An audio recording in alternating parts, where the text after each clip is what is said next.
Hai GP Mania, selamat datang di channel Data Balap News, yang akan mengabarkan berita paling lengkap, serta paling panas, seputar MotoGP.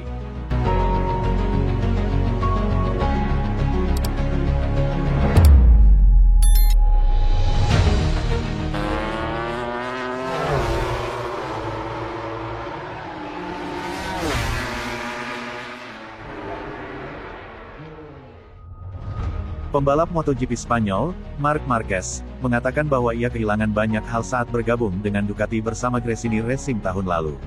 Tetapi tanpa itu, memimpin klasemen MotoGP pada tahun 2025 tidak mungkin. Antara debutnya pada 2013 sampai 2019, pembalap berusia 32 tahun itu memenangi 6 gelar kelas utama dalam 7 tahun bersama Honda. Marquez akhirnya mengakhiri kontraknya yang menguntungkan dengan HRC setahun lebih awal untuk menghadapi satelit Ducati di Gresini untuk musim 2024. Peralihan itu menyegarkan Marquez. Dia memenangkan 3 Grand Prix, finish ketiga dalam klasemen akhir MotoGP 2024. Kondisi ini memaksa Ducati untuk mempromosikannya ke tim pabrikannya dan kehilangan juara dunia Jorge Martin ke Aprilia. Setelah 10 putaran musim 2025, Marquez telah memenangkan 8 sprint race dan 6 Grand Prix untuk mempertahankan keunggulan 68 poin dalam klasemen sementara MotoGP saat ini. Marquez merenungkan kebangkitan karirnya pada MotoGP. Baru-baru ini menyebut 2025 sebagai salah satu momen terbaiknya setelah ditanya setelah memenangkan MotoGP Belanda apakah ia lebih menyukai karirnya sebelum cedera atau di mana ia berada sekarang. Maksud saya tidak bisa memilih karena tahun-tahun pertama pada MotoGP sangat menakjubkan, kata Marquez dilansir dari Crash. Tetapi seperti yang pernah saya katakan, tantangan terbesar saya, tantangan tersulit dalam karir saya, adalah untuk kembali dari cedera itu. Saya bertaruh pada diri saya sendiri. Saya kehilangan banyak hal, hanya untuk memahami apakah saya kompetitif. Bagi saya, tahun terpenting dalam karir saya adalah tahun lalu bersama tim Gresini karena saat itulah saya membuat keputusan. Kemudian semuanya tiba. Namun tahun lalu merupakan tahun krusial dalam karir saya setelah pulih dari cedera itu, karena tanpa tahun itu mustahil untuk mengenakan setelan kulit merah dan memimpin kejuaraan. Marquez diperkirakan akan menerima gaji 25 juta euro per musim 476 miliar rupiah, berdasarkan kesepakatan 4 tahun dengan Honda yang ditandatanganinya pada musim dingin 2020, sementara beredar rumor bahwa ia tidak menerima gaji saat bergabung dengan Gresini. Kepindahannya ke Gresini juga membuatnya tidak dapat membawa serta kepala kru seumur hidupnya, Santi Hernandez. Kemenangan Marquez pada MotoGP Belanda 2025 merupakan kemenangannya yang ke-68 di kelas utama, yang membuatnya sejajar dengan Giacomo Agostini di posisi kedua dalam daftar pemenang sepanjang masa.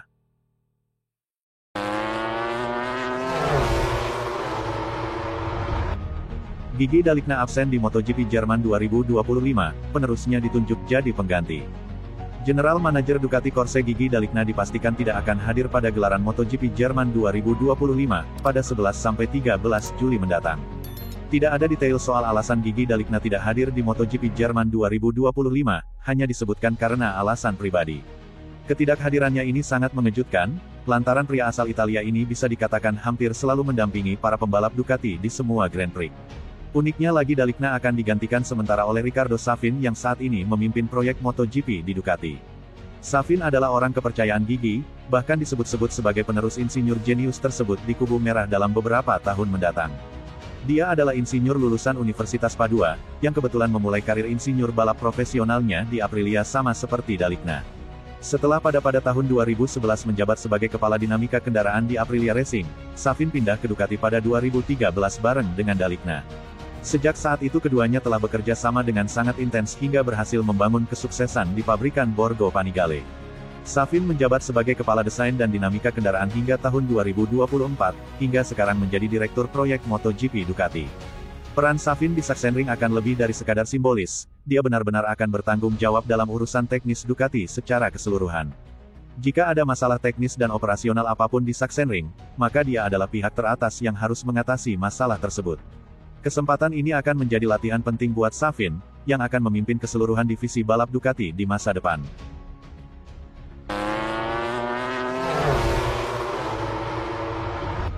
Aprilia kembangkan penstabil bagian belakang Race GP. Aprilia melanjutkan pengembangan Race GP tanpa henti. Di MotoGP Belanda, elemen aerodinamis baru terlihat lagi dalam sprint race di mana Marco Bezzecchi kembali ke podium. Perangkat yang terlihat di belakang kaki pengendara memiliki beberapa fungsi, mari coba memahami untuk apa profil tersebut dapat digunakan. Aprilia terus berkembang, kerja keras Fabiano Sterlacini, direktur teknis, dan Marco De Luca, pemimpin proyek, tak kenal lelah, namun hasilnya mulai terlihat ketika Marco Bezzecchi membawa ResGP kembali naik podium di balapan sprint di Assen. Skuad asal Noale ini, meskipun terlibat dalam kasus Jorge Martin yang sangat merusak dan tidak adil dalam iklim tim, mengukuhkan diri sebagai penantang pertama Ducati. Posisi kelima Bezzecchi di grid untuk GP Belanda mengindikasikan bahwa staf tim yang berbasis di Venesia ini telah menemukan cara untuk membuat pengendalian motor hitam tidak terlalu kritis, sehingga lebih efektif. Di Assen, kami melihat solusi aerodinamis lain yang sangat menarik, yang telah digunakan secara singkat di Mugello. Konveyor aliran baru muncul di belakang kaki pengendara. Bentuknya mirip dengan slot yang menjadi ciri khas ujung depan fairing, dan meskipun ukurannya jelas lebih kecil, namun memberikan sensasi yang berguna untuk mengontrol aliran udara yang masuk dari area tersebut saat motor dalam posisi tegak, sementara di tikungan, elemen baru ini akan sangat berguna untuk memberikan stabilitas pada bagian belakang. Di Aprilia, pada kenyataannya, mereka telah mengorientasikan penelitian terowongan angin mereka tidak hanya untuk mencari beban aerodinamis, tetapi juga untuk memudahkan pengendara berkendara di atas sadel. Oleh karena itu, ada upaya gabungan untuk mengurangi jumlah panas yang dihasilkan oleh mesin yang mengenai pengendara, memungkinkannya untuk mempertahankan tingkat konsentrasi lebih tinggi, dan kemungkinan membuat bagian belakang makin stabil saat melakukan pengereman.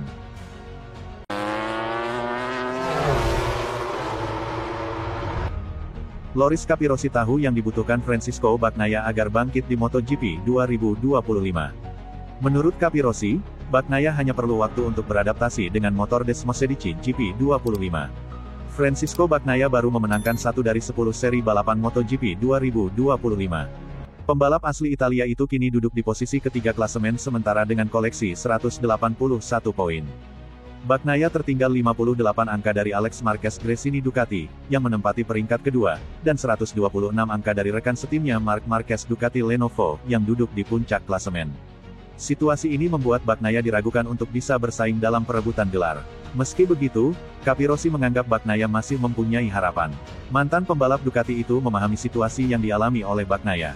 Menurutnya, kondisi ini serupa dengannya saat bersaing melawan rekan setimnya sendiri, Casey Stoner. Capirossi mengatakan, Bagnaia perlu memperbaiki situasi dengan menyesuaikan diri. Apalagi, pembalap yang akrab disapa Pecco itu belum tertinggal jauh dalam perebutan gelar juara. Ia, Francisco Bagnaia, hanya perlu sedikit memperbaiki diri dan mencoba memahami motornya dengan lebih baik. Saya percaya padanya karena saya tahu ia pembalap hebat. Saya yakin ia akan bangkit kembali, kata Capirossi dilansir dari Speedweek, Minggu, tanggal 6 Juli tahun 2025. Capirossi meyakini Bagnaia merupakan pembalap yang cerdas dan tak mudah menyerah. Dia menegaskan, Bagnaia masih mempunyai peluang untuk bangkit di musim ini. Ia adalah pebalap yang sangat cerdas yang bekerja sama dengan baik dengan tim. Salah satu kekuatannya adalah ia tidak pernah menyerah, ujar Capirossi. Ia harus terus bekerja keras, terus percaya pada dirinya sendiri, dan kemudian ia akan menemukan kembali kekuatannya yang dulu. Ia berbakat, ia seorang juara, tukasnya.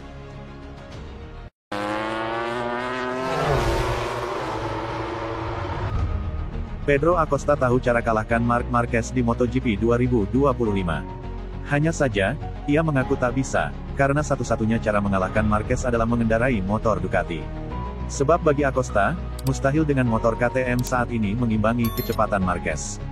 Tak heran sejauh ini yang bisa mengganggu Marquez hanyalah sesama rider yang memakai motor Desmosedici, seperti Alex Marquez Gresini Ducati, dan Francisco Bagnaia Ducati Lenovo. Pedro Acosta belum meraih kemenangan atau mendapat podium dari 10 seri balapan MotoGP 2025.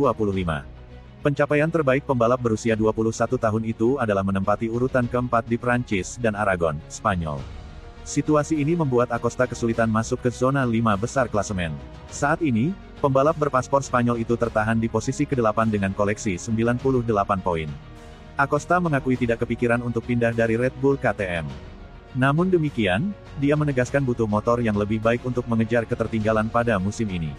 Pertama-tama saya harus memiliki motor yang lebih baik dan mulai tampil baik tahun ini dan kemudian kita lihat, kata Acosta dikutip dari Motosan, Minggu, tanggal 6 Juli tahun 2025. Saya tidak berpikir kita harus berpikir lebih jauh dari 2026. Saat ini saya membutuhkan motor yang lebih baik sekarang, dan melakukannya dengan baik sekarang dan bukan 2 tahun dari sekarang, sambungnya. Acosta menyadari jarak dengan para pembalap Ducati, terutama Marc Marquez yang memimpin klasemen, sangat jauh. Menurutnya, satu-satunya motor yang bisa menyanyi The Baby Alien julukan Marc Marquez saat ini adalah Ducati.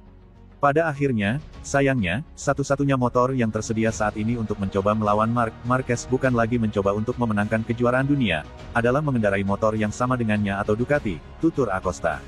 Yang jelas, ada 4 merek yang sangat berimbang dan ada satu yang jauh di depan yang lain, tambahnya.